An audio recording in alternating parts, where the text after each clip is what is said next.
우리 함께 영상 또 이 자리에 있는 분들과 함께 인사합시다. 샬롬 반갑습니다. 샬롬 반갑습니다. 네, 오늘도 이렇게 12월에 이제 몇 주 남지 않은 이런 귀한 수요 저녁 예배, 항상 우리에게 주어진 시간, 항상 우리에게 주어진 환경이 매일마다 있는 것이 아니라 오늘 나에게 있는 마지막 예배요, 마지막 환경이요, 마지막 사람이라면 아마도 살아가는, 그리고 만나는, 그리고 행해지는 모든 일들이 어렵고 두렵고 힘든 일들이 아니라 기회요, 나에게 주어진 감사의 시간이지 않는가. 저는 오늘도 그런 기쁨과 감사로, 환경은 우울한 시대입니다. 오미크론이니 델타니 시끄럽고 두렵고 떨리는 환경 가운데 있지만, 그러나 믿음이 있는 우리는 그런 것에, 그런 환경에, 그것에 눌리는 자들이 아니라 오히려 그 모든 것들 이기고 여러분의 얼굴들을 통해서 세상의 어두운 곳에 빛이 되고 맛없는 곳에 맛을 내는 우리 모든 성도들이 되기를 부탁을 드립니다. 자, 오늘은 누가복음 5장, 멋집니다. 제자를 부르시다. 그러나 그 부르심에 응답하는 자는 많지 않아 성경에는 이렇게 얘기합니다. 주변에 많은 무리는 있으나 제자는 없다라고 이야기를 합니다. 이 시대도 동일합니다. 교회에 많은 성도가 있지만 그 성도 안에는 신자를 찾기가 없고 그 신자에는 제자를 구하기가 너무나도 어렵다는 겁니다. 그러면 누가 제자일까? 어떤 사람이 제자일까? 아마도 여기 제자이기 싫은데 이 자리에 앉아있는 사람은 없을 거라고 봅니다. 그런데 여러분께 또 책의 제목도 그런 게 있죠. 제자이십니까? 라고 질문한다면 나는 제자가 될 수 있을까? 내가 제자가 되기에 충분한 어떤 조건과 여건과 신앙을 가지고 있는가? 오늘 한번 어떤 분들을 주님께서 제자로 부르시고 이끄시는지를 보게 될 텐데요. 예수님께서 제자들을 부르시는 장면이 나옵니다. 하나님께서도요, 이 땅에서 일을 하실 때 항상 세 가지 통로가 있습니다. 하나님께서 직접 일하십니다. 두 번째는 천사를 통해서 일하십니다. 세 번째는 바로 사람을 통해서 일하시는데, 항상 모세 때도 그랬고 지금도 그렇습니다. 뭐가 없다고요? 사람이 없다고 합니다. 인구는 60억, 70억이 되는데 왜 사람이 없을까요? 사람을 통해서 일하려고 하는데 사람이 없다는 얘기는 준비된 자가 없고, 가르친 자가 없고, 훈련시키는 자가 없고, 연단이나 시험을 치르고자 하는 자가 없다는 거예요. 그럼 뭐만 있냐? 복 받으려고 하는 자만 있는 거예요. 그러니까 우리가 신앙생활하면서 분명히 시험도, 연단도, 여러분 우리가 잘 보면 예수님도 성령 충만했는데 바로 온 게 뭐예요? 시험이었다는 거예요. 그 시험과 연단과 시련을 이겨내면 그제서야 제자가 될 수 있는데, 대부분의 사람들은 성령 충만도 없을 뿐더러 그 시련 앞에, 그 시험 앞에 대부분이 무너지게 되죠. 그래서 예수님께서도요, 하나님의 일들을 위해서 제자들을 부르시는 그 가운데 사람을 부르는 장면이 나옵니다. 우리도요, 사람을 부른다, 사람을 키운다. 교회도요, 목회자나, 여러분 목회자 한 사람 키우는 게 여러분 보면 저것도 목사야, 야 저렇게 하면 나도 목사야 하지만요, 그 목사가 되려고 하면요, 정통적으로는 4년 신학교를 나옵니다. 잘 모르는 분들이 있어서 그래요. 3년은 대학원을 나와야 돼요. 그러니까 MDV라는 목회자 어떤 석사학위를 받아야 돼요. 그리고 나서도 5년을 사역에 대한 이력이 있어야, 그것도 한 교회에서 3년 이상을 있어야 돼요. 왜냐하면 이 사람이 여기저기 다닌다고 했을 땐 영 그 사람이 됨됨이가 없어 보이기 때문에 3년, 혹은 예전에는 저희 성결교에서는 무조건 개척을 해야 됐습니다. 개척한 이력이 있어야 목사 한 수를 줬어요. 그러니까 지금은 이게 뭐 벌써 한 30년 전부터는 뭐 그것과 상관없이 대학원을 하고 5년 정도 부교육자를 하면 되는데요. 이게 정통적인 일반적인 신학, 그러니까 적어도 12년 정도는 목사가 되기 위한, 그러니까 어떻게 보면 제자 하나 키우는데 몇 년 걸린 거예요. 예수님도 12년은 키우셔야 되는데, 근데 그때는 신학교가 없었단 말이에요. 아, 예수님은 몇 년 제자를 그러면 키웠냐? 3년이에요. 근데 이걸 되게 쉽게 생각하는 분들이 있어요. 예전에 제가 학생부를 담당할 때 1년 예산이 300이었습니다. 근데 수련회를 갔다 오면 1000만 원씩 쓰는 거예요.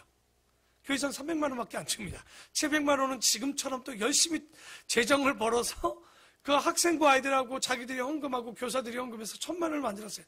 사람들이 그래요. 야, 그렇게 수련회 갔다 와서 그 돈 1,000만 원이면 남는 700만 원을 가지고 투자를 해도 훨 낫지 않느냐, 이렇게 가룟유다와 같이 얘기하는 사람들이 많았어요.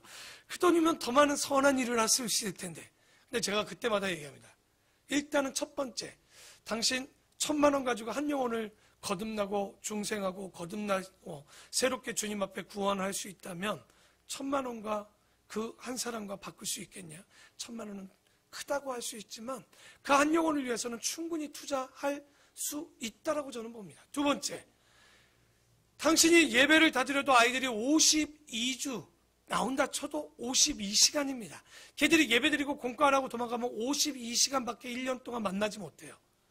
그런데 수련회 가면 3박 4일입니다. 적어도 72시간을 만납니다. 그럼 한번 계산을 해보면 그 3박 4일이라는 시간은요, 절대 1년 52주와 비교해도 적지 않은 시간이에요. 다시 말해, 목회자 12년 만든다고 훈련시켜도요, 예수님과 먹고 자고 3년은요, 그 12년보다 훨씬 더 많은 훈련과 더더욱이 예수님을 통해서 직접 최고의 강사에게 그 신학을 배웠다. 이건 비교할 수가 없는 거죠. 그런데 예수님께서 그런 제자를 몇 명 세웠냐? 12명, 누가복음엔 70인의 제자까지 얘기합니다. 그렇게 해도 100여 명 정도로서의 제자를 3년 동안 가르쳤는데요. 그 가르치는 장면 가운데 그들을 어떻게, 어떤 제자를, 어떤 준비된 자를 부르는지 한번 볼까요? 첫째, 1절을 봅시다. 1절입니다. 무리가 몰려와서 하나님의 말씀을 들을새 예수는 게네사렛 호숫가에 서서 있었다고 합니다. 그러니까 분명히 그 말씀을 듣는 사람들은요, 누구의 말을 들었냐면 예수님의 말씀을 들었는데, 누가는 누구의 말을 들었다고 표현하고 있습니까? 하나님의 말씀을 들을새 예수는 게네가의 호수에 섰다라고 이야기하고 있습니다. 분명히 이 이야기는 이렇게 보이는 것 같아요. 황규정 목사가 설교하는데 황규정 목사의 이야기가 많이 들린다. 이건 잘못된 설교일 거예요. 왜냐하면 저는 말씀 심부름꾼이기 때문에 저를 통해서 여러분들이 원목적으로 원래 근원적인 이야기, 진리된 이야기는 하나님의 말씀이 들려야 돼요. 그러니까 예수님이 얘기했다고 하지만 그 내용은 다 뭐로 들렸던 거예요? 하나님의 말씀처럼 가르치고 들렸다는 거죠. 그래서 교회가 하는 일들 중에서요, 예배 시간에 설교만이 있는 게 아닙니다. 뭐가 있죠? 전도와 선교가 있죠. 전도한다는 얘기, 우리가 한문을 보면 뭡니까? 도를 전하는 거. 그런데 대부분 성도들이 전도하지 못하죠. 뭐합니까? 인도하죠. 인도가 뭐예요? 차를 견인한다 할 때 인자가 끈다라는 뜻을 갖고 있죠. 그러니까 인도는 할 수 있어요. 그러니까 사람들에게 전도라는 말을 쓰고 있지만 정확히 얘기해보면 아직은 도를 못 전할지도 모릅니다. 그래서 목사의 설교나 목사의 교육을 바라는 경우들도 있지만 진짜 여러분이 제자가 되려면 여러분도 뭐를 전할 수 있어야 되냐? 도를 전할 수 있어야죠. 그 전도가 뭐냐? 곧 뭘 말하는 거예요? 오늘 보니까 하나님의 말씀을 온전히 심겨줄 수 있냐는 거예요. 그러면 그 도의 내용이 뭐냐? 간단합니다. 하나님이 계시냐는 거예요. 하나님이 계시면 성경으로 듣는 말씀이 다 누구의 말씀으로 들려야 돼요? 하나님의 말씀으로 들리는 거죠. 그 말씀을 듣는 자들이 어떻게 나와야 되는 줄 압니까? 오늘 베드로도 나옵니다. 내가 죄인이로소이다. 자기가 죄인인 걸 깨닫게 됩니다. 그리고 그 죄인인 당신이 죽을 수밖에 없지만 하나님께서 사랑해 주셔서 누구를 보내주셨다는 거예요? 예수 그리스도를 보내셨다는 것을 믿고 깨달아지고 그 길을 걸어가면 그게 바로 도를 전하는 것이고 그것을 듣는 자들이 거듭날 수 있는 거예요. 그러니까 도를 전한다고 할 때는요, 우리 교회가 좋고 목사님이 어떻고 그거는 부수적인 거예요. 여러분이 어딜 가도 그들과 이야기의 핵심은 뭡니까? 하나님은 살아계시다는 거예요. 창조하셨다는 거예요. 그런데 죄가 들어왔다는 거죠. 죄가 들어와 뭐 하는 거예요? 사망이죠. 그러나 이 사망의 길에서 우리를 건질 건 다른 어떤 이름도 없고 다른 어떤 방법도 없다. 누구밖에 없냐? 예수 그리스도. 내가 곧 길이요 진리. 그 도 대신 하나님이 세상을 이처럼 사랑해줘서 그분을 보내주셨고 그를 믿는 자마다 멸망치 않고, 이게 여러분 머릿속에 이 원리가 딱 박혀 있어야 되는 거예요. 어떤 말을 해도 여러분 당신이 죄인인 걸 깨닫게 하는, 나도 죄인이고 당신도 죄인이고 결과는 죽는다는 얘기인 거예요. 그런데 자꾸만 말에 넘어가죠. 아니, 하나님이 살아계시면 왜 세상이 이렇게 돌아가지? 그렇게? 또 이러고 앉았어요. 그러게 하면 안 되죠. 원래 하나님이 이렇게 창조했습니까? 에덴 동산이 이런 거였습니까? 아니죠. 그 안에 죄가 들어온 결과가 이렇게 됐다는 것을 그들에게 철저히 가르쳐줘야 되는 거예요. 내가 예수를 믿는 이유도, 당신이 예수를 믿는 이유도 그럴 수밖에 없다는 거예요. 이게 바로 도라는 거예요. 근데 너무 쉬운 얘기인데 너무 어렵게 전하고, 너무 간단한 이야기인데 너무 복잡하게 이야기하는 거예요. 그러나 간단하게는 단 5분 만에, 길게는 80시간, 많게는 1년을, 더 길게는 우리는 지금 6년 동안 이 도를 넓혀서도 보고 짧게도 보고 중간으로도 보고, 지금 6년째 보고, 6년 이제 볼 거예요. 2016년부터 우리가 이걸 보고 있어요. 지금 2017년부터죠. 7, 8, 9, 땡. 야, 벌써 4년, 2년만 더 지나면 우리가 이제 구약까지, 뭐 신약 뭐 올해 뭐 내년, 그 후 6년 되기 전에 끝나겠죠. 그렇게 길게 들어요. 새벽에 이제 올해면 신구약 끝냅니다. 그러니까 벌써 이렇게 줄이기도 하고 짧게 줄이기도 하고, 바로 이렇게 우리가 죄인임을 깨닫게 하는 거, 예수님이 왜 오셨는지를 알게 하는 게, 이게 바로 뭐예요? 전도입니다. 그러니까 이 전도를 했던 거죠. 하나님의 말씀이 들렸던 거죠. 그래서 그 예수는 게네사렛 호숫가에 서서, 호숫가에서 배 두 척이 있는 것을 보시니 어부들은 배에서 나와서 그물을 씻고 있습니다. 그러니까 예수님이 가면요, 사람들이 몰려요. 그렇죠? 이 말씀을 들으려니 여러분, 예수님 주변에 있으면 난리가 나죠. 예수님 옆에 가려는 사람, 미는 사람, 제자들은 왜 미냐, 여인이 왜 미냐, 뭐 미냐, 뭐 난리도 아니지 않습니까? 그래서 항상 3절에도 나오지만 배를 빌려서 어떻게 설교하셔요? 항상 배를 한 발짝 살짝 밀어서 예수님은 물가에 서서, 백성들은 산기슭이나 이런 데 서서 말씀을 전해줬는데, 그런데 여기 1절에도 똑같이 얘기하지만 하나님의 말씀을 듣는다, 다른 것 한 게 아니에요. 교회는요, 교회가 해야 되는 일들은 제일 먼저 뭘 해야 되는 거예요? 우리 교회 서로 친해? 의미 없습니다. 제가 항상 그런 얘기해요. 교회 오는데 우리끼리 너무 좋아. 동아리입니다. 네. 동아리는요, 조금 마음 안 맞으면 깨집니다. 그러나 교회는요, 좀 마음 안 맞아도 영원합니다. 어떻게 안 맞는데 영원해요? 그게 가족이고 그게 교회입니다. 여러분, 왼손 보고 왼손이 약한데 너는 왜 이렇게 손이 약하니 그럽니까? 그런 오른손 모셨습니까? 얘가 못하면 오른손이 그 일까지 해주는 거예요. 그런데 교회가 건강치 않으면 항상 그런 거예요. 왜 그래? 너는 왜 그래? 할 필요 없어요. 그게 여러분인 거예요. 이 팔이 막혔으면 뚫게 해주고, 안 되면 이 손이 그 일까지 해주는 일이 우리의 역할인 거예요. 그러니까 교회 와서 제일 미련한 사람이 뭐예요? 왜 나만 교회 청소해요? 왜 나만 음식 만들어요? 여러분이 건강하니까 음식도 만들고 봉사하는 거예요. 병든 사람은요, 하고 싶어도 못해요. 언제 한다고 그런 줄 알아요? 이제 다 죽기 직전에 그때 일하겠대. 손에 팔도 힘 없을 때, 벌벌벌벌 떨리는데 그때 일하겠대. 그 의미 없는 거예요. 여러분이 그래서 먼저 수요 예배, 또 주일 예배, 또 헌신하는 사람들이 얼마나 복된 사람인지, 우리가 가족일 땐요, 남이 보이지 않고 나만 보입니다. 자, 내가 잘하면 돼요. 우리 교회 다 필요 없습니다. 내가 잘하면 되는 거예요. 그게 좋은 교회, 바른 교회가 될 수 있는 일. 남이 아닌 내가 보이는 교회. 바로 그런 하나님의 말씀을 듣고 전하는.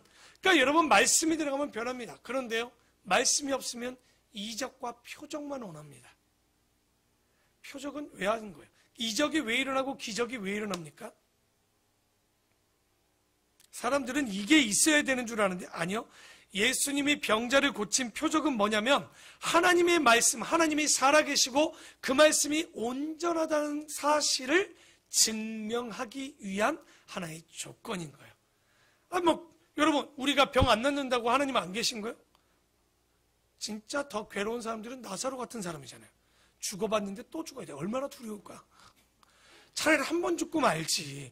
깼는데 죽음을 하는데 또 죽음을 기다리고 있는다는 것 자체는 저는 별로 그렇게, 그냥 가는 게 더 축복 아닐까요?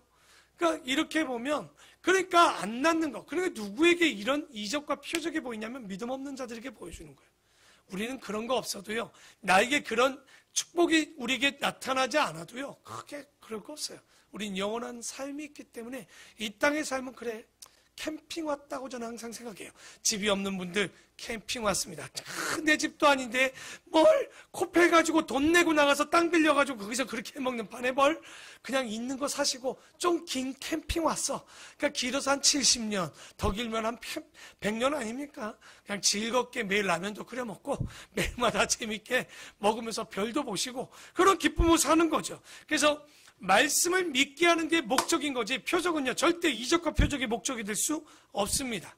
그러니까 절대 이런 거 쫓아다니지 마세요. 교회에서 2절에 호숫가에 배 두 척이 있는 것을 보시니 어부들은 배에서 나와서 그물을 씻고 있죠. 그러니까 베드로가 이때 말씀을 듣죠. 3절에 보니까 예수께서 한 배에 오르시니 그 배는 누구의 배라고 나와요? 시몬의 배죠. 아마도 베드로를 부르시는 장면 가운데 배를 시몬이 빌려준 것 같아요. 근데 이 배를 빌려주고 말씀을 듣게 됐는데 배는 시몬의 배라 육지에서 조금 떼기를 정하시고 앉으사 배에서 무리를 가르치고 계시는 거예요. 그런데 이 가르침을 듣고 나서 말씀을 마치시고 시몬에게 이르되 깊은 데로 가서 그물을 내려 고기를 잡으라고 얘기를 하는데 아니 베드로가요 말씀을 잘 들었을 거예요. 이유인즉슨 자기 배를 빌려줬으니 이 양반이 도대체 무슨 얘기를 하는가 요즘 소문도 많이 들리던데 하고 들었을 겁니다. 그런데 다 듣고 나니까 하나님의 말씀을 들으니까 어떻게 되는 거예요? 내가 죄인 이로소이다 하면서 깨닫게 된 거예요. 이게 참 놀랍죠. 그런 과정 가운데 그러니 여러분 우리가 누구를 만날 때 이분이 주님 대신 오셨는지를 꼭 깨달아야 되는 거예요. 저는 항상 우리 어린 친구를 봐도 주님을 만나는 것 같고요. 어른을 만나도 주님을 만나는 것 같아요. 짜증나다가도 주님께 짜증낼 수 없잖아요. 그러니까 항상 존중할 수밖에 없는 거예요. 제가 요즘 마음에 오는 단어가 하나 있어요. 뭔지 압니까? 사랑을 해요. 여러분 자녀를 사랑하죠. 교인들 사랑하죠. 근데 그 사랑하는데 뭐가 없으면 폭력인 줄 압니까? 진실? 진실이 없으면 폭력일까요? 예절이 없으면 폭력입니다. 주님은요 항상 섬기고 예절 있는 분이셨어요. 요셉을 보아도 성경의 모든 이 인물들을 보십시오. 예수님을 대하는 사람들을 보십시오. 다 예절 있는 사람인 거예요. 왜 그런가 보니 우리 주님이 그러신 것 같아요. 그러니 여러분 우리가 만날 때 얼마나 행복한지 몰라요. 그 존중함이 정말 우리 유치부들도요. 저는 항상 제가 인기 많다고 혼자 생각해요. 주일 끝나면 유치부가 막 찾아와요. 목사님 말씀을 들려줄까? 아니요 놀아주세요. 그래도 여러분 찾아준다는 게 얼마나 행복합니까? 저는 항상 그 기쁨으로 살아요. 왜 그 아이들이 저를 찾을까요? 저는 그 아이들이 온다고 해서 막 내치지 않아요. 그 아이들이 바로 주님의 작은 예수와 같은 거예요. 내가 그 아이들과 함께하는 것이 주님이 나를 함께하는 것 같지 않을까? 정말 존중하는 이 사랑이 주님을 통해서 만나는데 아마 베드로도 예수님도 서로 존중한 가운데 예수를 만나게 되는 것 같아요. 말씀을 마치고 시몬에게 이르시되 야 깊은 데로 가서 그물을 내려 고기를 잡아라. 어떤 생각이 들었을까요? 누가 어부인데? 예수님은 목수라는 소문이 들렸어요. 제가 어부예요. 자 쉽게 얘기할까요? 제가 목사인데 어떤 집사님이었어요. 목사님 말씀에 이런 거 있는데 좀 아셔야 되는 것 아닙니까? 그럼 뭐라고 그럴 거예요? 그냥 기가 찬 거죠. 아니 저 사람 말이 맞아서 괜히 기가 찬 척은 해야지. 내가 그걸 12년을 배웠는데. 그렇죠? 그런데 베드로가 참 놀라운 거예요. 그때까지 고기를 한 마리도 잡지 못했던 거죠. 그러니까 여기 얘기하죠. 근데 예수님이 하는 얘기가 기가 막힙니다. 깊은 데로 가서 그물을 던지라고 얘기합니다. 깊은데 또 이런 거 해석하죠. 깊은 데는 첫째. 말씀은요, 깊은 데서 건지셔야 됩니다. 둘째, 이런 걸까요? 아니요. 이건 그냥 깊은 데 던지라는 얘기예요. 그러니까 예수님이 때에 맞춰서 왼쪽 던지면 고기를 오른쪽으로 옮기신 것 같고요. 오른쪽에 던지면 왼쪽으로 옮겼다가 그 베드로의 경험치로 하나도 못 걷게 한 거예요. 오히려 깊은 데 던지라는 말이 안 맞을 거예요. 그럼에도 불구하고 던지라고 하셨던 것. 그러니까 이런 말씀을 읽을 때 제발 원래 본문을 전체를 보시라는 얘기입니다. 그 한 장면 깊은 데가 뭐냐? 첫째, 둘째 절대 그런 거 없습니다. 아마도 자기가 던졌던 그물보다 밤새 던졌던 곳보다 다른 곳 안 잡히게 하시고 결국은 주님의 뜻이 맞는 걸 보여주고 싶었겠죠. 깊은 데 던지래요. 그랬더니 시몬이 대답하여 이르되 선생님 우리들이 밤이 새도록 수고하였을 때 잡은 것이 없지만은 아마도 의아했을 거예요. 아니 이게 참 그런데 뭐라고 합니까? 말씀에 의지하여 내가 그물을 내리리다 하고 참 감동입니다. 저는 이게 사람을 대하는 우리의 자세요, 주님이 우리를 대하는 자세요, 우리도 주님을 대하는 자세요, 우리가 이웃을 대하는 자세요. 누가 그런 얘기를 하더라고요. 20대는요 앞뒤 안 가리고 덤빈대요. 40대는요 이것도 이 40대도 무섭대요. 그 사람들은 계산은 하지만 손해 안 보려고 하는데 이 40대 장난 아닙니다. 그러니까 50대는 간을 본대요. 그러니까 하니까 또 경험치가 있는 거죠. 그렇죠? 그러니까 우리가 이런 말씀들을 볼 때 경험치가 언제는 무서울 수 있습니다. 내가 사람을 만났던 경험치를 원치 않으시는 거예요. 항상 베드로는요 뭐라고 합니까? 자기 경험으로는 안 맞아. 그러나 주님이 말씀에 의지하여 내가 그물을 내리겠다라는 거예요. 여러분 이런 것이 천국과 지옥의 차이입니다. 해보겠다는 거예요. 주님이 말씀하셨으니까 따르라면 계산하지 않겠다는 거예요. 지금 얼마나 피곤할까요? 밤새 잡았는데 물고기를 못 잡았어. 설교는 또 예수님이 또 하셨을 거 아니야. 다 들었는데 이제 배 빌려주고 집에 가려고 그러는데 그물을 또 던져버려. 짜증나죠. 그런데도 불구하고 베드로는 정말 그곳에 가서 순종을 보여줬다는 거예요. 여러분 아무나 제자 되는 거 아닌 것 같아요. 베드로는 잘 보십시오. 그리고 야고보, 요한도 보십시오. 계산하지 않습니다. 그 말씀에 그냥 순종합니다. 경험치 중요하지 않습니다. 그냥 순종합니다. 6절에 그렇게 하니 고기를 잡은 것이 심이 많아 그물이 찢어지는지라. 놀랐겠죠. 이에 다른 배에 있는 동무들에게 손짓하여 와서 도와달라 하니 그들이 와서 2배에 채웠지만 그 배에 챙기고도 가득 넘쳐서 배가 잠기게 되었더라. 얼마나 많이 잡았으면. 그래서 시몬 베드로가 이를 보고 예수의 무릎 아래에 엎드려 이르되 주여 나를 떠나소서 나는 죄인이로소이다 하니 왜 이런 이야기를 했을까요? 아무 말도 안 했어요. 예수님은. 근데 베드로는 주님 앞에 내가 죄인이래요. 왜 이런 말들을 했을까? 아마도요 이것은 어떤 존재 앞에 스스로 깨달아진 것 같아요. 그러니까 이분이 보통 분이 아닌 걸 딱 깨달은 거야. 말씀도 그랬는데 아까 얘기했죠. 표적은 그 증거를 말씀을 확증해 준다고 했을 때 아마도 이 기적을 본 베드로는요 깜짝 놀라요. 이게 진짜 일반 사람이 할 수 있는 일이 아니고 저분은 이런 우리와는 다른 분이라는 것. 바로 이런 깨달음이 생명으로 가는 길입니다. 우리가 제일 먼저 생명으로 가는 길의 조건이 뭘까요? 복음을 전할 때 나타나는 현상 1번 내가 죄인입니다 라고 얘기합니다. 그러니까 여기 보면 여러분 자기가 선하다는 사람 없습니까? 자기가 옳다는 사람 없습니까? 많아요 주변에. 그러나 우리가 말씀 앞에 서면 저는 그런 말 못하겠더라고요. 제가 잘한다는 말도 못하겠더라고요. 그러니까 어째서 왜 죄인이라고 얘기는 하는 건 없지만 베드로가 죄인이래요.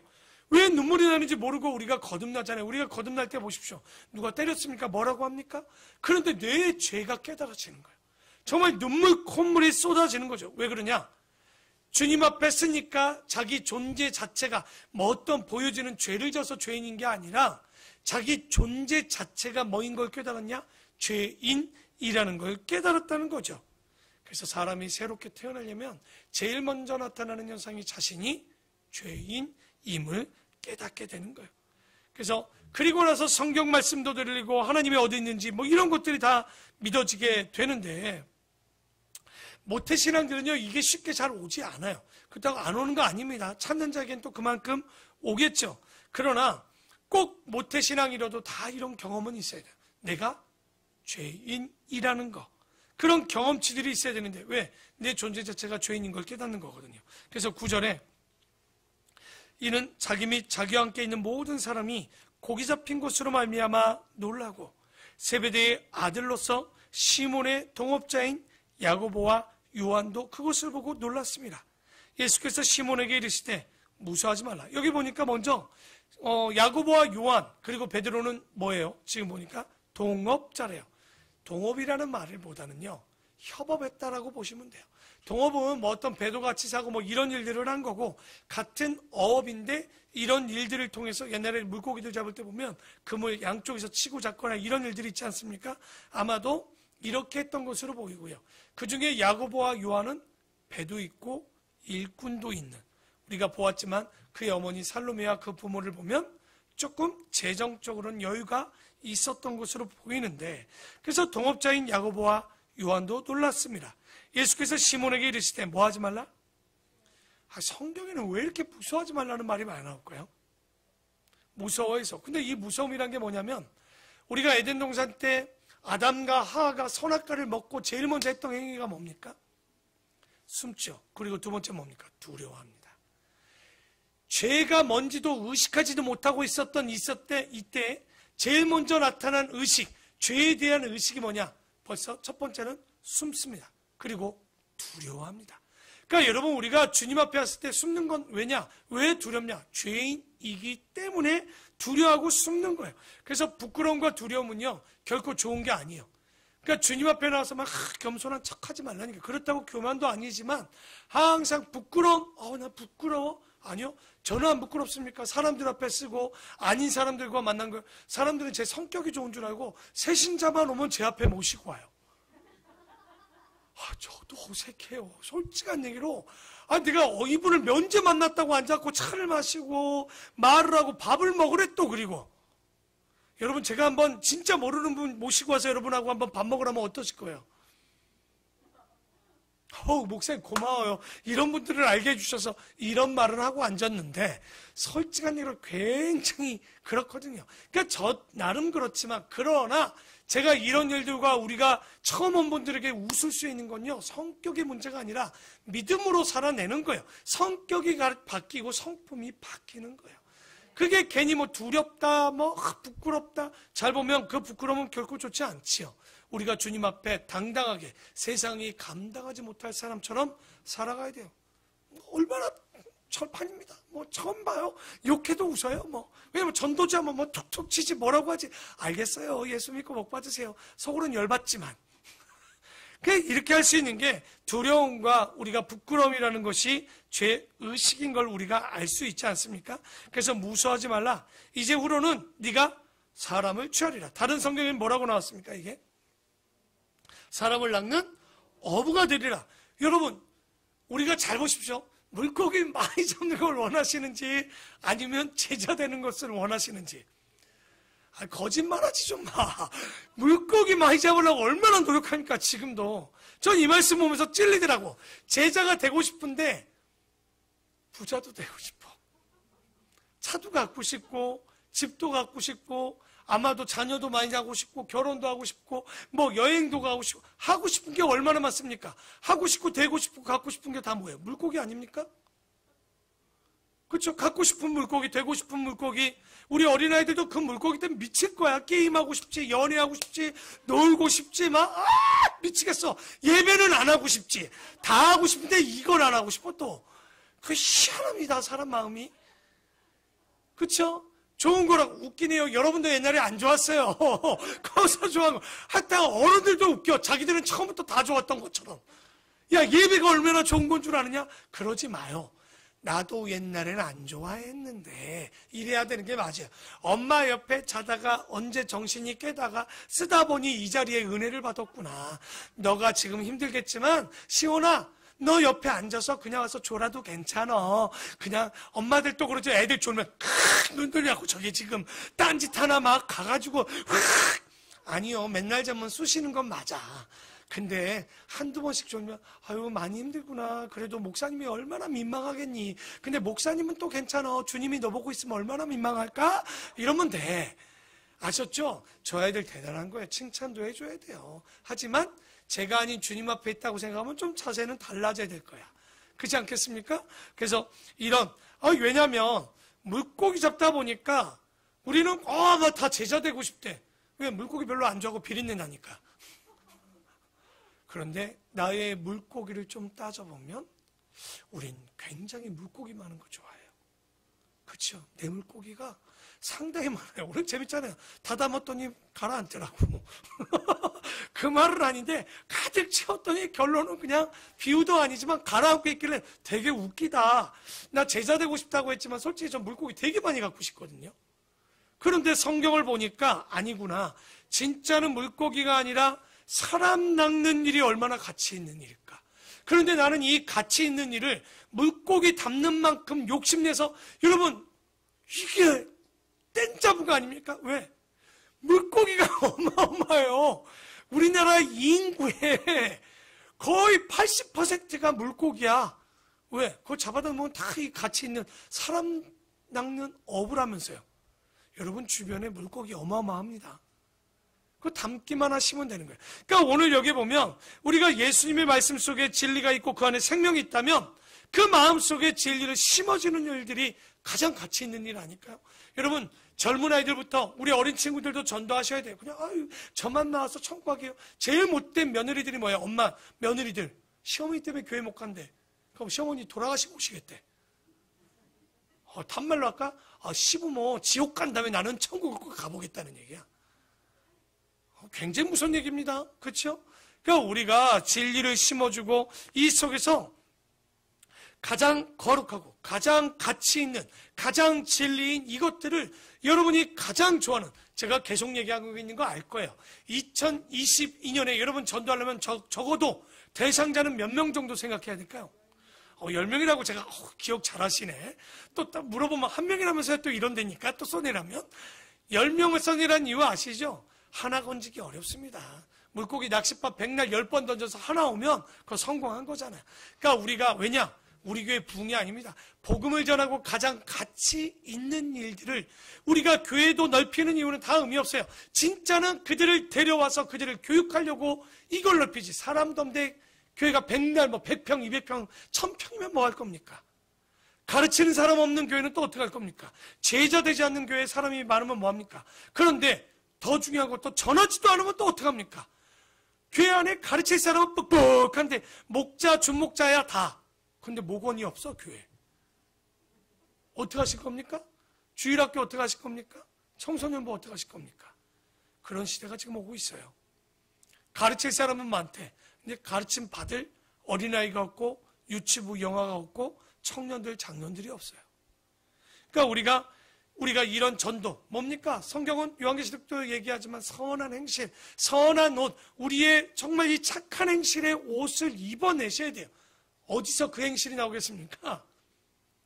어떤 분들이 그러더라고요. 어떤 집사님 보더니 저 집사님 너무 무섭다고. 뭘 보고 얘기했을까?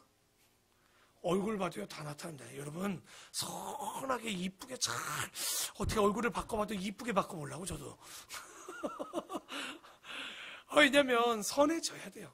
근데 그걸 어렵잖아. 그럼 뭘로 하면 됩니까? 집에 가서 여러분 얼굴 인상 바꾸는 방법이 있습니다. 우울할 때도 동일합니다. 화장실 가서 1분씩 매일 웃으십시오. 근데요 1분 가지고 안 돼요. 원래 한 10분 정도 5분 10분을 웃다 보면요 얼굴에 미소가 지어진다고 합니다. 그 얼굴이 남는데요. 참 가만히 있어 보십시오. 절대 그 얼굴에는 웃음이 안 나와요. 그러나 우리가 정말 웃는 얼굴로 웃는 말로 내가 가면 항상 그곳이 화목해지고 하나 되어지고 화합할 수 있는 얼굴, 그게 결론적으로는 착한 행실로 나타나겠죠. 그래서 11절에 그들이 배들을 육지에 대고 모든 것을 버려두고 예수를 따르니라. 이거 위대한 일입니다. 그렇죠? 별로 예배도 교육도 없었는데 하나님이 부르실 때 단번에 따라가는 거예요. 그러니까 베드로, 야고보, 요한, 그래서 성경이 나오죠. 쟁기를 쥐고 뭐 하지 말라고요? 뒤를 돌아보지 말라라는 거예요. 여러분 엘리야가 엘리사도 부를 때도 뒤돌아보지 말고 찾아오라고 하지 않습니까? 따라오자 하지 않습니까? 예수 믿는 거 후회하지 않으시죠? 아름다운 본교회에 온 거 후회하지 않으시죠? 저도 목사 된 거 후회하지 않습니다. 여러분을 만난 거 후회하지 않습니다. 100번 1000번이어도 여러분을 만나고 싶어요. 다행이죠? 환생하지 않아서. 하지만 정말 좋아요. 정말 이게 너무 좋은 게 시간이 갈수록 참 내가 이렇게 특별한 사람들을 알 수 있고 특별한 사람들을 만날 수 있다는 거 저는 가장 복받은 사람이라고 매일마다 감사하면서 살아요. 예전에는 좀 덜했는데 확실히 더 감사하고 더 좋아지는. 왜 그럴까? 바로 이 진리의 마음이 들어오면요 다 예쁩니다. 그렇죠? 옛날에 그 노래 기억나죠? 사랑을 하면은 예뻐진대요. 여러분 얼굴 한번 보겠습니다. 그랬더니 난 연애를 못해서 이러면 안 돼요. 그게 아니라 주님을 사랑하면 다 예뻐집니다. 진리의 마음에 이 마음의 진리가 심겨질 수 있도록. 그래서 주님께서 그런 제자를 부르시고 있는 거죠. 예수께서 한 동네에 계실 때 온 몸에 나병 들린 사람이 있어 예수를 보고 엎드려 구하여 이르되 주여 원하시면 나를 깨끗하게 하실 수 있나이다 하니. 그러니까 이 지방의 예절 같아. 대부분 보면 이런 얘기하죠. 주여 낫게 해주세요라고 안 합니다.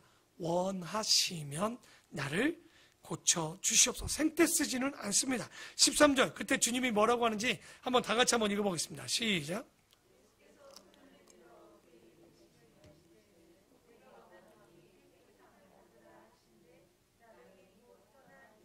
여기서 가장 파격적인 장면이 하나 나옵니다. 뭘까요?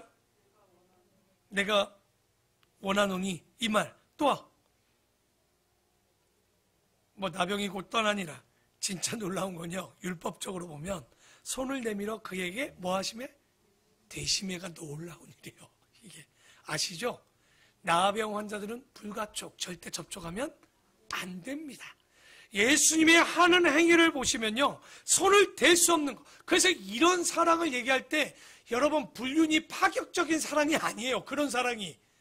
진짜 파격적인 사랑은요, 자기의 몸과 생명을 두려워하지 아니하고 그를 사랑하시는 거예요. 주님은 죽을 수밖에 없는, 어떻게 보면 나병 환자보다 더 못한 우리를 부르시고 안아주시고 눈물을 흘려주고 계신 거예요. 그러니까 이게 참 놀랍더라고요, 저는. 그래서 네가 원하노니 깨끗함을 받으라 하신대. 나병이 곧 떠납니다. 그때 예수께서 그를 경고하시되 아무에게도 이르지 말고 가서 제사장에게 너의 몸을 보이고 네가 깨끗하게 됨으로 인하여 모세가 명한 대로 예물을 드려 그들에게 입증하라 하셨더니. 왜 그럽니까? 레위기 14장에 나병 환자가 정결케 하려면 정결례를 드려야 된다고 하죠. 건강진단서를 제사장에게 받아라. 왜냐하면 이게 그냥이 아니라 진짜인지 아닌지 확인해야 될 것 아닙니까? 확인해야 또 공동체 안으로 들어갈 수 있는데, 다시 말해서 비교해서 보여주죠. 그런 사람인데도 불구하고 예수님은 뭐 해주셨다는 거예요? 대셨고 만져주셨다는 거예요. 그래서 15절에 예수의 소문이 더욱 퍼지매 수많은 무리가 말씀을 듣고 자기 병도 고침을 받고자 하여 모여오되 예수는 물러가서 한적한 곳에 기도합니다. 그러니까 예수님은요, 항상 보십시오, 사역과 기도가 한쪽으로 치중되지 않습니다. 기도만 하지 않으셔요. 사역만 하지 않습니다. 여러분, 목자로만 열심히 해요. 기도 안 해요. 솔직히 위험합니다. 그런데 기도만 하고 헌신을 안 하고 봉사 안 해요. 그것도 위험합니다. 항상 우리는 예수님의 균형적인 삶을 보면 하나님의 뜻과 마음을 알기 위해 기도하고 그분의 말씀을 듣고, 또 하나의 바퀴는 뭡니까? 항상 사역이 따라오고 봉사가 따라와야 돼요. 예수님의 제자는요, 부르시고 끝나던가요? 3년 함께 했으니까 야, 잘 배웠다, 야, 그러던가요? 아니요. 여러분이 2022년에 내가 뭘 할 수 있는가 찾으셔야 되는 거예요. 교사를 해야 되나? 아니면 내가 예배부나 성교부나 목사님 제가 뭘 할 수 있는 게 있을까요? 불러주시면 어디든지 가겠습니다. 주님의 뜻을 알고. 그러면 제가 막 시키겠습니다. 집사님 너무나도 감사해요. 그럴 거예요. 왜? 제가 부탁하고 싶었는데 참 제가 성격이 그래서 여태 못했는데. 이런 말 많이 합니다, 제가. 진짜 말하고 싶은데 어쩔 때 못하고 때가 있는데, 왜냐하면 주님께서는요, 제자를 부르시는 이유는 그들의 사역을 위해서, 보내기 위해서. 그렇죠? 자기가 하나님께 보냄받은 것 같이 나도 너희를 세상 가운데 보내겠다고 하신 것처럼 우리에게 사역이 따라와야 된다는 거예요. 그래서 사역에는 플러스 기도가 하셔야 됩니다. 말씀과 기도가 근간되지 않으면 뭐가 오냐? 탈진이 오는 거예요. 여러분, 교회생활, 신앙생활하다 탈진은 두 가지예요. 일만 너무 많이 하던가 기도만 너무 많이 해도 탈진이 옵니다. 항상 기도만 하면요, 탈진보단 교만이 오죠. 그렇죠? 말씀 많이 보고 기도만 많이 하고 그 가운데 우리가 삶이 나타나지 않으면, 사역이 없으면 이거 굉장히 위험하죠. 많이 먹었는데 팔만 두꺼워, 일은 안 해. 그렇죠? 근육이 안 생기고 병드는 거예요. 그래서 우리가 이런 묵상과 기도와 사역이, 그래서 내년에 너무나도 감사하게 큐티 노트책을 다음 주부터 판매를 할 거야, 아마 교회에서. 이제 여러분이 말씀으로 주일 설교 노트와 함께 들어있는 저희 교회에서 판매하는 겁니다. 만들어가지고. 그러면 정말 말씀으로 보고 기도하고, 기도 옆에 다음날 응답이 왔는지 한 주를 매일마다 체크해보고, 그리고 내가 어떤 사역을 하나 이렇게 기록을 하고, 정말 우리의 교회가 정말 2022년처럼 엄청나게 기대하고 기도하려고 해요. 여태까지 기대를 안 한 것 같아. 그래서 주님이 정말 우리 교회를 통해서 어떻게 일하실지를 기대하는데, 자, 17절이죠. 또 하루는 가르치실 때 갈릴리의 각 마을과 유대와 예루살렘에서 온 바리새인과 율법 교사들이 앉았는데 병을 고치는 주의 능력이 예수와 함께 하더라. 한 중풍병자들이 사람들이 침상에 메고 와서 예수 앞에 들여놓고자 했으나 무리 때문에 메고 들어갈 길을 얻지 못한지라. 지붕에 올라가 멀벗기고 기와는 아니겠죠. 그 병자를 침상째 무리 가운데로 예수 앞에 달아내리니 아마도 이제 흙과 지푸라기 혹은 천을 드러내고 소리 안 나게 얼마나 조용히 내렸을까. 왜? 지금 예수님은 말씀을 전하고 있었을 거예요. 근데 그 지붕을 했으니 조용조용 내렸을 것 같아요. 깜짝 놀랐을 것 같아. 말씀하고 있는데 위에 뭐가 주님이 내리시고 오실 줄 알았겠지. 근데 중풍병자가 탁 낫고자 해서 부스럭부스럭하고 뭐가 이렇게 내려오고 있는데 기어를 벗기고 병자를 침상째 무리 가운데로 예수 앞에 달아내리니 예수께서 그들의 믿음을 보시고 얼마나 놀랐을까요? 놀란 건 그들을 보고 놀란 게 아니라 그들의 열심을 보고 놀랐을 것 같아. 야, 저런 열정이 필요해요. 열정하면 여러분 아시죠? 우리 아이들 뭐 시켜보십시오. 너 책상 위에서 뭐 갖고 와 그러면 하는 얘기가 뭐라고 그래요? 엄마 책상에 없던데요? 왜? 그럼 밑에 보고 와 그러면 어디만 보고 오죠? 밑에만 보고 오죠. 옆에 있을 텐데 그러면 옆으로 안 봐요. 뭐가 없어서 그러던가요? 아마 자기가 좋아하는 걸 거기다 놨다. 책상 어디에 놨을 거야? 그러면 앞, 뒤, 밑 장판도 뒤집어 볼 거야. 이게 믿음의 열정입니다. 다 알 거야, 우리 어린아이들은. 근데 저는 믿음이 이런 열정이 좀 필요해요. 제가 지난주도 얘기했지만 여러분 예배하고자 한 열정, 그냥 주일만 예배드리지 정말 그거 가지고 여러분 천국 가기 어렵습니다.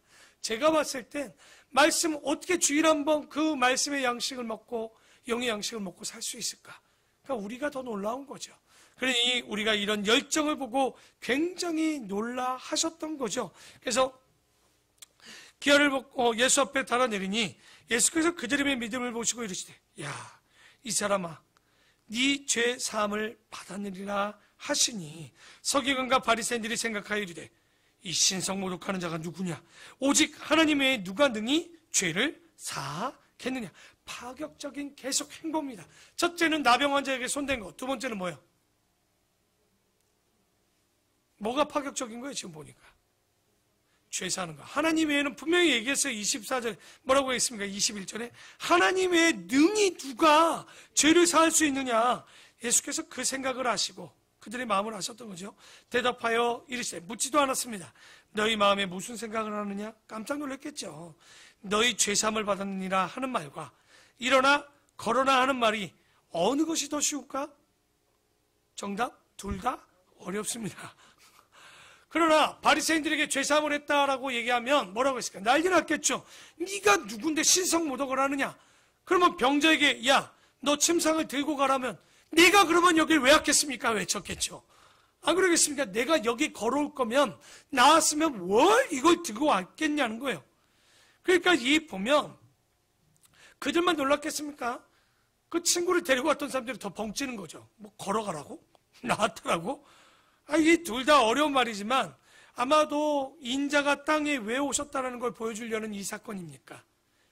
예수님께서 죄를 사하는 권세가 있음을 너희에게 알려주려고. 그러면 죄사함의 권세가 있다는 얘기는 곧 그분이 누구란 얘기입니까? 아까 21절에 얘기했잖아요. 그건 누구밖에 못한다고요? 하나님 외에는 능히 못한다는 거. 그러니까 말씀을 볼 때 이걸 잘 알아야 되는 거예요. 침상을 들고 와라. 네 눈이 떠졌다. 네 죄사함을 받았다. 이런 얘기를 할 때는요. 병 고치고 그 죄사함을 했다는 얘기는 이분이 곧 하나님이란 얘기를 계속 흘리는데도 제자들도 못 알아먹고 바리새인 서기관들도 못 알아먹고 있죠. 자, 그러니까 24절에 이렇게 얘기하십니다. 다 같이 한번 읽어볼까요? 시작.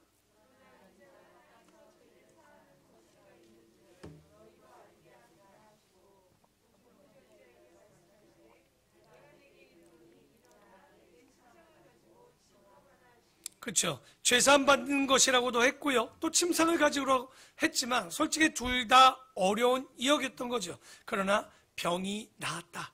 곧 그들도 알아요. 또 유대인들은 이 병이 죄로부터 시작됐다라고 많이 얘기했단 말이에요. 그렇기 때문에 병이 나아도 죄사함을 된 거고 죄를 나았다고 해도 실제는 죄사함이 당연히 나았던 것을 이야기하는 걸 바리새인들은 알고 있었죠. 그렇죠? 그러니까 그런 것들을 알았는데 25절에 그 사람이 그들 앞에서 곧 일어나 그 누웠던 것을 가지고 하나님께 영광을 돌리며 자기 집으로 돌아가니 모든 사람이 놀라 하나님께 영광을 돌리며 심히 또 두렵죠. 이르되 오늘 우리가 놀라운 일을 보았다 하니라. 이 귀한 일들, 땅에서 죄사하는 권세는 하나님밖에 없는데 예수님께서 낫게 했다? 아, 저분이 진짜 하나님이신가? 그런데 문제는 이렇게 해도 거기까지 미치지를 못해요, 믿음이. 그러니까 우리도 교회 안에요, 재밌습니다. 아무리 본질을 가르쳐도요, 못 알아먹는 분들이 있더라고요. 그러니까 제가 종종 예배 끝나고 말씀하는 거 보면 은혜를 받았대. 근데 딴 본문을 얘기해요. 근데 또 그거 아니오라고 하는데 못하는데 깜짝깜짝 놀라는 거죠. 제가 드린 것과 다르게. 근데 이게 시간이 필요하겠죠. 아마도 이때도 마찬가지로 사람들에게 그런 일들이 있었는데 27절에 그 후에 예수께서 나가사 레이라, 누구죠? 레이는? 아이들 때문에 제가 묻는 거예요. 레이는 누굽니까? 이러시면 안 되죠. 레이가 레이면 제가 왜 물어봤겠습니까? 이 레이는 누구예요? 레이라는 세리가 세간에 앉아있는 것을 보시고, 누구죠? 마태라고 하시죠. 모르는 것 같아요, 주여. 세리 마태, 레이 마태. 그쵸? 예, 레인이죠. 이 사람들이. 레인이 아니라 레이 마태라고 하는데, 이분에게 한 말, 간단합니다. 전 정말 주님을 배우고 싶어요. 뭐라고죠? 나를 따르라. 한번 진짜 꼭 해보고 싶어. 꼭 해볼 거예요, 제가. 주님을 믿어요. 하고 가려고. 와보라. 이렇게 끝내야지. 뭐네, 전 조건 안 되고, 와보라. 궁금하면 왜? 와보라. 그래 볼 수 있어야 되는데, 예수님이요. 제자를 부를 때 참 짧게 합니다. 그러니까 다른 데서는 일어나 나를 쫓으라라고 되어 있는데, 어쨌든 나를 따르라 하시니, 그가 또 여기 또 아까 나오죠. 베드로와 야고보, 요한과 동일하게 그가 모든 것을 버리고 모든 물고기, 모든 물질을 버리고 일어나 따르니라. 마태가 그래도 배운 사람입니다. 언어적으로도 배웠던 사람이에요. 그러니까 욕을 먹으면서까지도 그렇게 갔던 사람인데 그 모든 것을 버리고 일어나 따르게 되는 거예요. 그러니까 이 사람이 여태까지 따라왔던 건 뭡니까? 따랐던 건 명예도 권세도 아니었어요. 뭐죠? 돈이었죠. 돈을 쫓았습니다. 그러니까 돈을 쫓았는데 실력자예요. 안쓰럽죠. 그러니까 예수님께서 일어나 나를 쫓으라 하지만 이런 실력 있는 자, 은사 있는 자를 불렀을 때 오지 못하는 미련한 자들이 있는 거죠. 여러분, 언제 교회에서 혹은 누군가 나를 필요로 하면 이번에 어떤 분들을 원하십니까? 내가 갈 수 있을까? 가서 지원해보는 거예요. 잘리면 여기가 아닌갑다 하고 딴 부서 가는 거지. 내가 그런 거 가지고 자기는 잘하나 이런 거 필요 없어요. 나를 안 불러주면 저는요 어디 가서 제일 좋아하는 게 뭔지 압니까? 목사님들 모임 중에 나 안 불러주는 거 제일 행복해요 제가. 진짜요. 저는 같이 밥 안 먹으러 가서 미안해. 미안해 하나도 없다고. 잘 갔다 오시라고. 저는 돈까지 주면서 나 안 불러주는 거 고마워요. 항상 어디 갈 때. 이거 가지고 조금 더 맛있는 거 사주시라고. 실제 저는 그럽니다. 저는 안 불러도 돼요. 이런 배포는 좀 있어야 되지 않습니까? 못 가진 사람들의 특징 꼭 자기만 따돌리는 것 같아. 왜 당신들끼리 밥 먹으러 갔어? 이런 거 필요 없어요. 이야, 잘했다. 나 빼고도 너희들이 밥을 잘 먹는구나. 이럴 수 있는 좀 배포가 좀 있었으면 좋겠고요. 아주 마태가 아주 그래도 돈 말고는 좀 그러긴 했지만 어쨌든 실력자요. 그러나 따르면 정말 주님이 부를 때 따라가야 되겠죠. 그래서 28절, 29절이죠. 레이가 예수를 위하여 자기 집에서 큰 잔치를 하니 세리와 다른 사람들이 많이 함께 앉아 있는지라.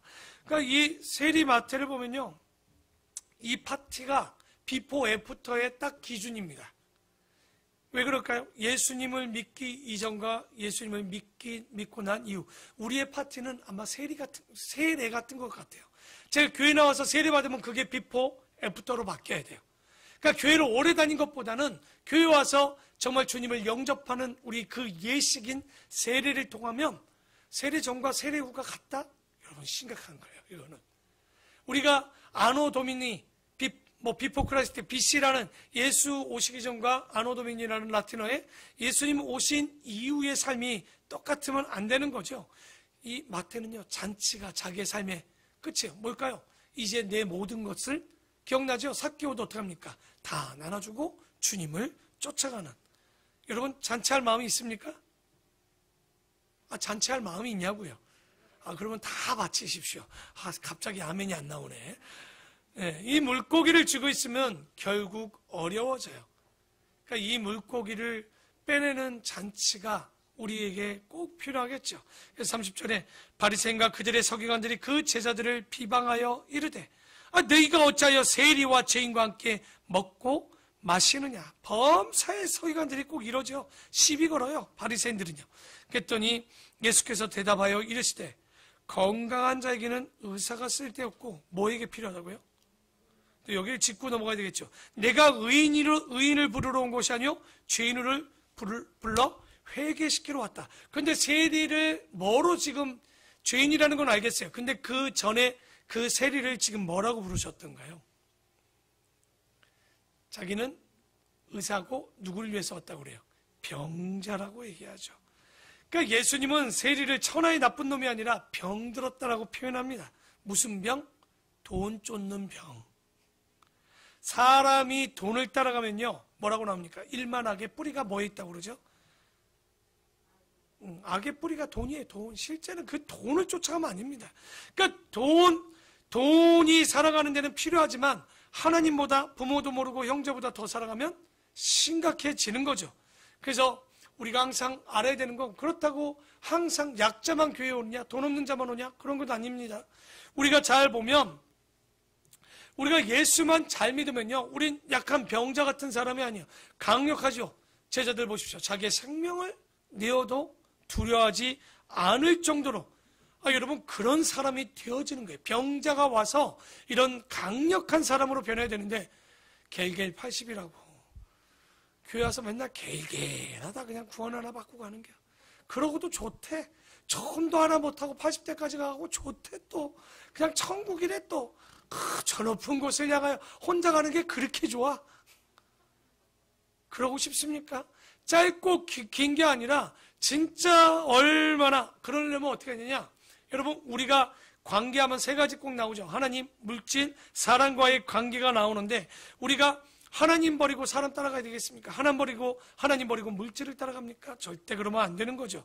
그러면 진짜 병든 사람이에요. 교회 안에 병든 사람이 왜 보이느냐면 그래서 그래요. 잘 보면 하나님이 아니라 물질을 따라가고 하나님이 아니라 사람을 따라가고 하나님이 아니라 어린 친구들은 게임을 쫓아가고 하나님이 아니라 친구를 쫓아가는 거예요. 그러니까 우리가 그런 거 아닌 거예요. 그러니까 여러분 이걸 딱 벗어나잖아요. 기가 막힙니다. 진짜 얼마나 행복한지. 여러분 교회 왔는데 다 천사같이 보이시다. 여러분 성공한 거예요. 왔는데 진짜 그건 은사야. 왜? 기도하라고. 내 미안해. 또 저쪽 봤다고 또 저쪽 분들 긴장하는구나. 예. 이쪽 저쪽입니다. 도리도리 제가 보고 있습니다. 그러니까 아니 진짜요. 하나님의 은혜가 오면요 다 이뻐요. 그러니까 제가 막 이러고 이뻐졌어요. 지난주 얘기했더니 막 제가 이런 얘기 에이 목사님 맨날 똑같은 얘기 아니요. 이뻐 보이는 분들이 있어요. 더. 그러니까 원래 이쁜 분들이 있지만 더 그날따라 빛이 나는 분들. 보면 원래 잘하는 분보다 죄송합니다. 또 이러면 다 시선 있더라고. 목사님은 저 집사님만 좋아요. 목사님은 진짜 저는 그래요. 또 말하면 다 좋아요. 다. 예. 그러니까 여러분이 내가 누구에게 더 갈 때는 아픈 손가락도 있고 어쩔 땐 정말 그날따라 더 이쁜 분들이 있는 거예요. 그러니까 여러분도 가서 누가 오면 맨날 내 좋아하는 사람만 쫓아가면 그런데 왜 그분들을 쫓아가는지도 봐야 돼요. 오해하지 마세요. 그런 분들도 필요해요. 여러분 교회 안에 처음에 동아리가 필요한 거예요. 그 동아리에 예수가 들어가면 뭐가 되는 거예요? 교회가 되는 거예요. 교회가 되어서 사람이 모이면 또 그것도 교회가 되는 거예요. 왜 저기들은 자기들끼리 모이지? 그런 것보다 저 안에 예수만 있으면 되겠다. 그래서 그런 마음을 품고 가면 우리 교회 강력해집니다. 저는 진짜 2022년 이거 어쩌면 좋아. 이렇게 기대해도 될까 싶어도 진짜 저 되게 기대해요. 올해 또 집사님들 또 22분에 또 기가 막히잖아. 2022년에 22분에 또 집사가 세워졌어. 와 12명의 또 이 임직자가 세워졌어. 이런 일이 내년에 한 70명 정도 우리 제자 한번 만들어 봅시다. 이렇게 좀 멋지게 교회가 기대를 가지고 내가 하나 낳으면 하나의 제자가 낳는데 이게 얼마나 기가 막힙니까? 여러분. 나만 진짜 이게 흥분해, 나 또 이렇게? 또 열받네? 난 요즘, 제가 심리적으로는 마음으로 어쩔 때 막 처지는 마음도 많지만 너무 행복해요. 이게 너무 행복하고 우리 교인들이 있다는 게, 하나님을 믿는다는 게 이렇게 행복할 수 있을까? 진짜 좋습니다. 32절에 그래서 내가 의인을 부르러 온 것이 아니요 죄인을 불러 회개시키러 왔노라. 그들이 예수께서 말하되 요한의 제자는 자주 금식하며 기도하고 바리새인의 제자들도 또한 그리하되 당신의 제자들은 또 뭐 한다는 거예요? 먹고 마신대. 별것도 아닌 거 가지고 먹고 마시는 거 가지고 맨날 치사하게 시비 걸어요. 예수께서 그들에게 이르시되 야, 혼인집 손님들이 신랑과 함께 있을 때 너희가 그 손님으로 금식하게 할 수 있느냐? 틀린 말 안 하죠. 딱 한마디로 끝내요. 여러분, 결혼식 때 금식하는 게 말이 됩니까? 이 말에는 토를 달 수 없어요. 예수님이 지금 누구 때문에 이런 변호를 하는 거예요? 제자들 때문에. 여러분, 그래서 우리가 억울해할 필요도 없다고 제가 얘기하는 거예요. 조금 잠시는 저도 억울해요. 막 순간 한 몇 분. 그런데요, 뒤돌아보면 다 누구를 변호해줘요? 최고의 로펌 천국, 그 안에 최고의 변호사 예수님. 요즘은 성령님께서 우리 안에 오셔서 우리를, 보혜사 성령님 위로하시고 우리를 지켜주시고 함께 해주시는데 뭘 억울해. 누가 제일 미련한 사람, 교회 안에 누구 얘기하는, 죄송해요, 교회가 우리 교회도 커지니까 제가 누가 누구 얘기하고 누가 누구 얘기하는지 다 알아 라고 할 수는 없지만 조금 알아요. 왜 모르겠어요. 목사는요 기가 막힙니다. 영역 이전에 눈치가 무지 빨라요. 영역은 모르겠는데 여기 일 있구나, 그럼 전 기도하지 말 안 해요 요즘은. 왜냐면 말해봤자 필요 없어. 말해도 싸울 건데 뭐. 말해도 서로 투덜거릴 텐데 괜찮아요. 그거 기도하시면 돼요. 그럴 수 있지. 부부관계라고 이게 진짜 우리 진짜 이제 밝혀야지. 지난주에 그 문자, 그 카톡이 누구예요? 카톡 음성이 고현우잖아요. 고현우라네. 고현우가 아니죠. 고현우는 누구야 도대체? 윤서가 보낸 거잖아요. 그렇죠? 저희 집사람하고 얼마나 제가 교회 안에서 부부가 잘 살았으면 둘이 함께 사는지를 몰랐어요. 제가 얼마나 웃겼는지. 계속 둘이 회개해요. 교회에서 아무리 좀 그래도 좀 서로 이제 부부처럼 모여야 되겠다. 근데 아무리 목회자 부부라고 맨날 행복할까요? 아니죠. 맨날 그냥 기분 좋고요? 아니죠. 그러면 어려울 때는 어떻게 합니까? 미운 게 아니라 기도하거든요. 말은 다툼을 안 해도 속으로 다투고 있을 때 기도한다는 얘기예요. 이게 바로 성도들이 하는 관계 똑같은 거예요. 보면 마음에 안 드는 날 있잖아. 그러면 어떻게 꿍 해갖고 막 한 달, 여러분 아시죠? 남자들은 막 한 달도 가고 두 달도 가요. 교회 안에도 그런 부부관계들이 있어요. 성도들 관계 속에서 한쪽은 막 떠들고 한쪽은 막 꿍 해갖고 있어요. 그게 바로 남자고 여자야 그게. 그러면 꿍 하고 있다가 뭐 어떻게 해요? 결국은 미안해하면 풀리듯이 기도하시면 된다는 얘기를 하고 싶은 거예요. 그러니까 그런 거 가지고 우리 교회는 왜 이러지? 당신이 그런 거예요. 그거는 우리 교회가 그런 게 아니라. 그러니까 욕해봐야 별말 없어요. 어차피 우리가 교회이기 때문에. 그래서 기도해 주면. 그런데 그런 것 말고 다른 것들은 다 주님이 변호해 주십니다. 저는 이게 얼마나 우리 로펌이 좋은 로펌인지 대단합니다. 우리 예수님이 모든 사람들, 그 제자들을 다 우리 보호해 주시는. 그래서 그러나 그날에 이르러 그들이 신랑을 빼앗기리니 그날에는 금식할 것이니라. 해야 될 때 하라는 얘기죠. 그러니까 사람들이 뻥 때린 거죠. 뻥 때린 거예요. 그랬더니 또 비유하여 이르시되 새 옷에서 한 조각 찢어 낡은 옷에 붙이는 자가 없나니 만일 그렇게 하면 어떻게 되냐? 새 옷을 찢을 뿐이요 때 새 옷에서 찢은 조각이 낡은 것에 뭐하지 않는다는 거예요. 어울리지 않아요. 그래서 뭐라고 얘기냐? 37절은 여러분이 읽어줍시다. 시작.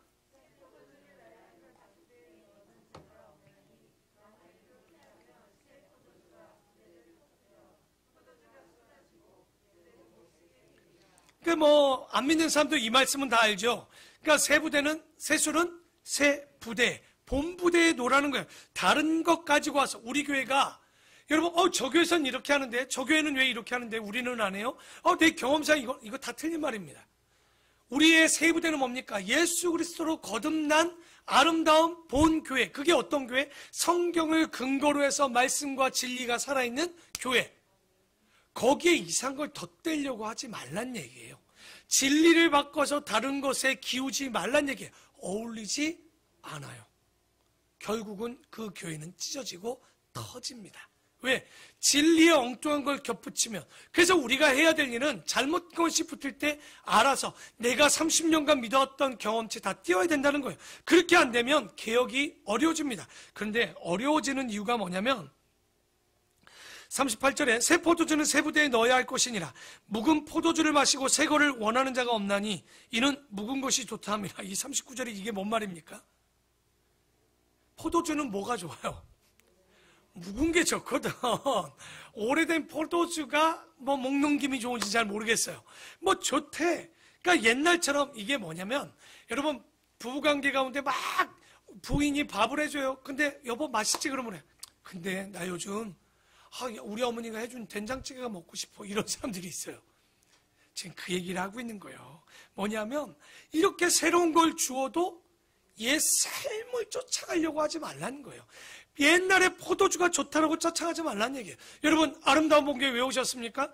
진리로 말씀으로 새롭게 거듭나기를 원하십니까? 그러면 예전의 행태는 다 버리셔야 돼요. 지금까지 쫓아왔던 진리 아닌 것들은 다 벗어내셔야 되는 거예요.